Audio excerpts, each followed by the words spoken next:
On today's episode, it is all about what to say when someone belittles you, when they try to say something to put you down, to hurt you. What do you say, and how do you make sure that your own integrity stays intact? Welcome to the Jefferson Fisher Podcast, where I'm on a mission to make your next conversation the one that changes everything. If you enjoy learning tools to improve your communication, I'm going to ask you to follow this podcast, and if you would, please leave a review. One exciting thing that I want to make sure that I mention is today is a very special day because it is the first day that my new book, my first book, called The Next Conversation, is out for pre-sale.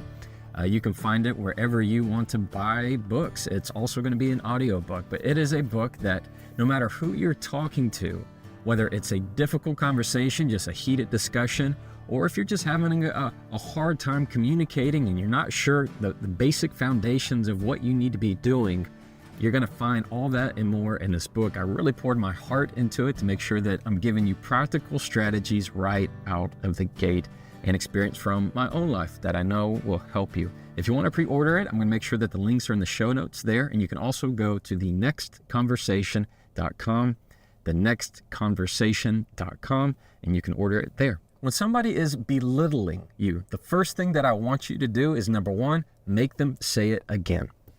That's right. I want you to make them say it again. That means you're going to tell them, I need you to say that again. I need you to repeat that. When you make them say it again, they don't get that hit of dopamine that they're looking for. When somebody is belittling you, to put you down, they're looking for that spike to get them going, to have that feeling of control. We're not going to give them that. So we're going to talk about those strategies. Number two, if they belittle you and you ask them to say it again, then you're going to give them questions of intent. Questions of intent. Those are questions that ask them to have them search into the intent of why they're asking or why they're saying what they're saying. For example, did you intend to embarrass me? Did you want that to hurt me? Again, we are withholding that hit of dopamine. And number three, if they have responses, are they going to keep on going? And if they're not a person that you feel safe around, number three, you just say nothing at all. You let your silence be your response, because often when you say nothing at all, it's the most powerful move you can make. So one time I had a case, this was probably about 2 years ago, and I am training a client. And by the way, I train almost every client that I have in conflict advice, how to communicate in conflict, how to say things in a way that's going to protect them. Because when I present them for cross-examination at trial or a deposition, in many ways, I'm handing them off for somebody else to try to hurt their credibility, for somebody else to attack them. Those are the opposing attorneys. It just comes part of the job. And what I did with this particular person was train her on when somebody belittles you. If they other side, which I knew the other attorney he was very critical. He was somebody that was, this type of people that just love to throw bombs in conversations just to aggravate you. It was very much like that. I knew he was going to want to say something to upset her. He was going to try to say something to cause a reaction. And so what I trained her in is making sure that she gets him to repeat whatever he said that was ugly in some way. And she seemed to understand it. We kind of practiced it a few times, but then on the day of the deposition, she made me so proud. So other attorney was asking her questions, and he made a snide little comment. Most people in that situation, when somebody gives you a belittling comment, you want to take it, right? You want to take off with it and challenge them and start getting ugly with them. She didn't do that. Instead, what she did was she asked him, did you say that to embarrass me? She goes, I'm sorry, did you say that to embarrass me? Just immediately, this other attorney goes, oh, no, I didn't mean to say that. And he totally backtracked in real time. I couldn't have wiped the grin off my face. All she asked was, did you intend to embarrass me? These little tips really, really work. And I want to go back to number one, and that is you ask them to repeat the belittling thing that they said. I know that sounds counterintuitive. You're going to think, Jefferson, what are you talking about? I'm going to have them repeat the belittling thing. I'm going to make them say it again. I have to hear it twice. Yes. Yes, and let me tell you why. When somebody makes a belittling comment, they are wanting that reaction out of you. All right? They are wanting some kind of response.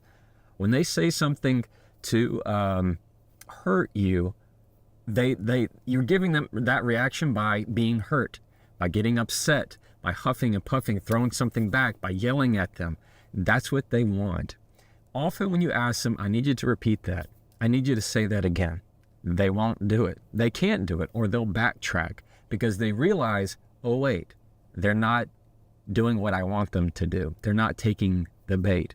And so often they can't repeat it that second time, or they'll say it differently than they did. They'll rephrase their words. If by chance that they do say it again, now you know what you're dealing with. And that goes to number 2. You ask questions of intent. And this can be used from the workplace to home to kids who are being bullied in some way. When you ask somebody, did you intend? Did you intend? Did you intend for that to embarrass me? Did you intend for that to upset me? Did you intend to hurt me?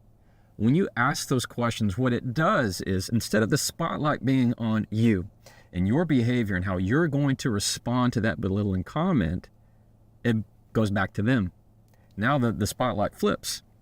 It flips. And they have to ask themselves these questions like a mirror. Why did I say that?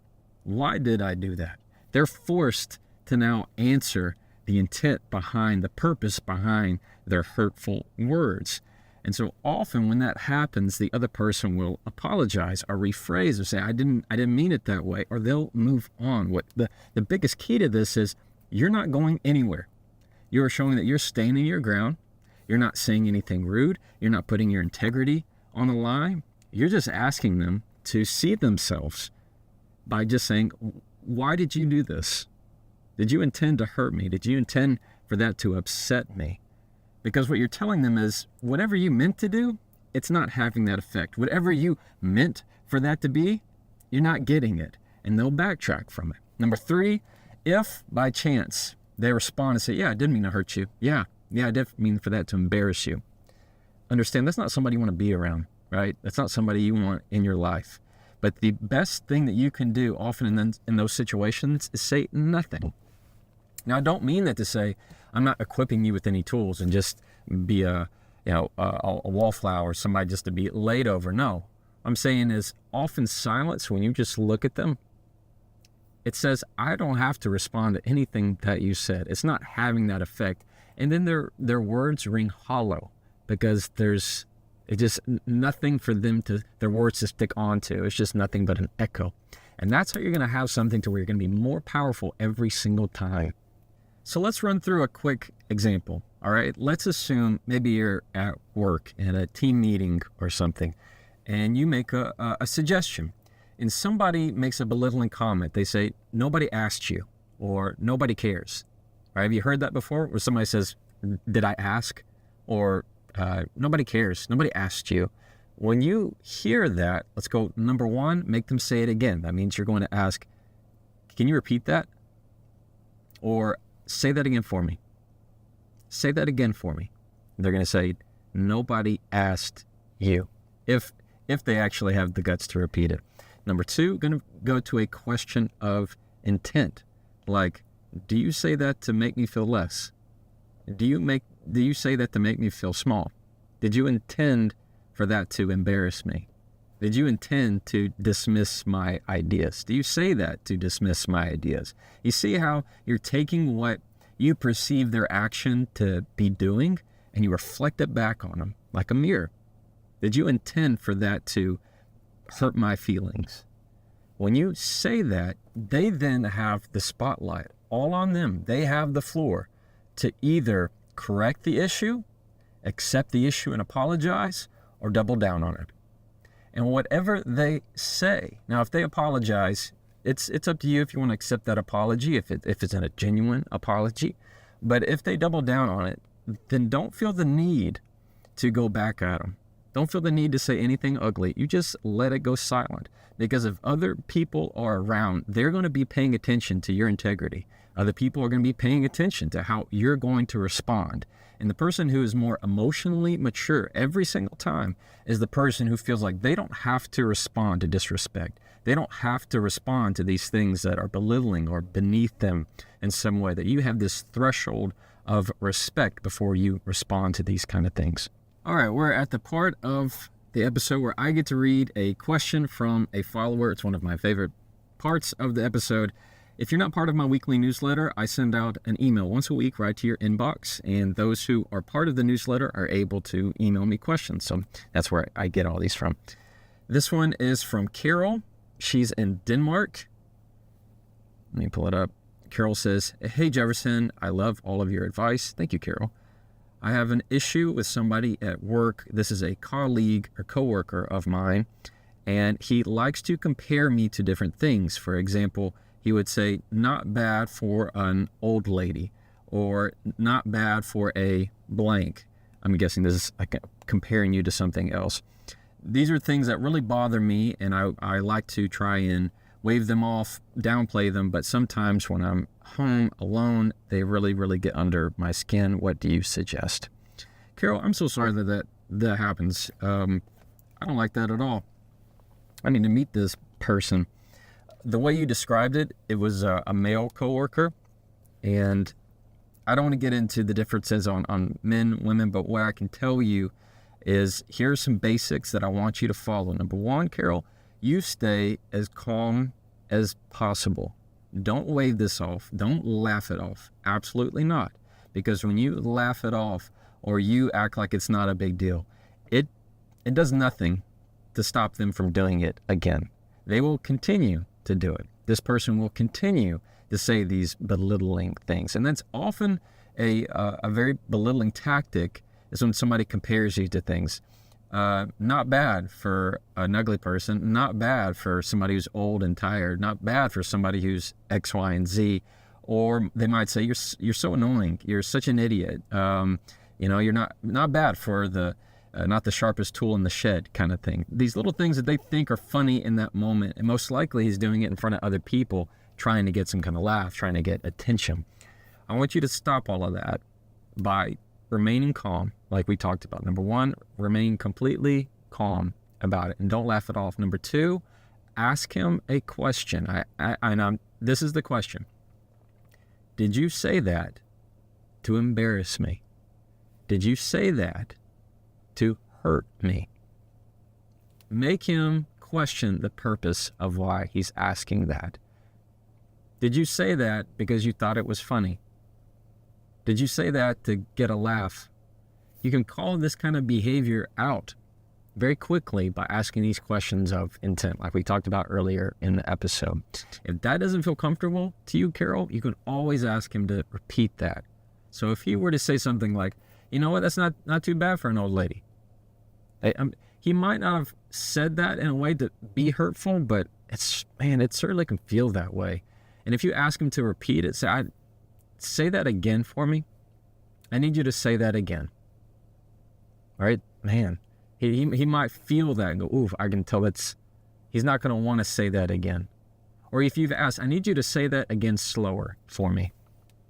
That means you're asking him to say, not bad for an old lady. He's probably never going to say that because it's going to expose him. It's going to put him too far out on a ledge. People don't like to feel like they're exposed in their bad behavior. That's what asking them to repeat it does. That's what asking them these questions of intent does. When they go off on a ledge, they feel like, oh, everybody's listening to me. Everybody can tell. And when they feel that way, they hide. They hide because they know at that point they've gone too far. They've gone too far, Carol.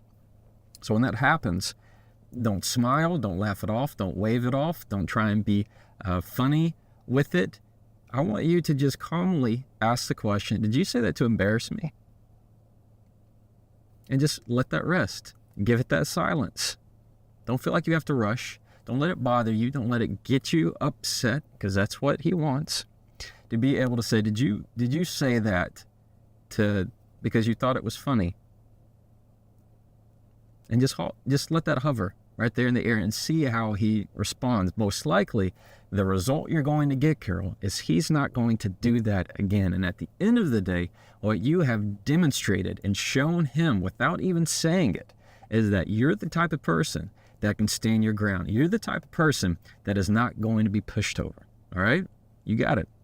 Oh, also, I wanted to mention to everybody listening, the last time you saw me with that big microphone, because I'm testing out this different microphones to see how you liked it. Everybody on the audio only version, like on Spotify and Apple, loved the new mic. Everybody on YouTube that could see the video hated the new mic because they said it covered my face. So I am trying to do a mix of both here. We're just going to figure it out. I love y'all for staying with me and trying this out. If you have any feedback on the episode itself, I'm always game, especially for any audio or video quality. Believe it or not, I'm actually working on building a studio out for y'all out behind my house. It's a part of my garage that I've been able to build out. So I'm working on it. I appreciate y'all's patience and always being with me. Thank you for listening to the Jefferson Fisher Podcast. Today's episode, we learned about how to deal with belittling comments. We're going to, one, ask them to repeat it, get them to say it again, because when they hear their words, they're going to realize that they're saying it to hurt, and that's going to leave them exposed. Number two, ask them questions of intent, like, did you mean, or did you intend to do this? Did you intend to do that? You're going to call it out like a mirror on their behavior. And number three, understand that if you don't say anything at all, they have nothing else to grab onto. So let silence be your power. If you don't have anything to say, just don't say it. Don't worry about it. You're not going to cower to it. You're not going to feel less about this. You hold your integrity every single time. If you enjoyed this podcast, I'm going to ask, of course, that you follow it. And if you have any feedback or questions or topic suggestions, just leave them in the comments. And as always, you can try that and follow me.